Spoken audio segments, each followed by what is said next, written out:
Darling, halimbawa mamatay ako. Mag-aasawa ka pa kaya? Eh? Eh? Eh? Eh? Eh? Eh? Eh? Siguro, bata pa naman ako eh. Saan kayo titira? Siguro, dito na rin kasi sa akin naman itong bahay eh. Sino na maglalaban ng damit mo? Alam naman ako, ikaw ang naglalabas sa akin. Siyempre siya. Yung mga damit ko, papagamit mo sa kanya? Siguro, kasi large ka naman eh. Medium siya eh. Sinong medium? Ha?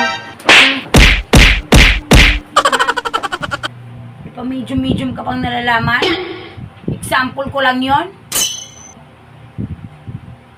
Ano? Mag-aasawa ka ba? Muntik ka?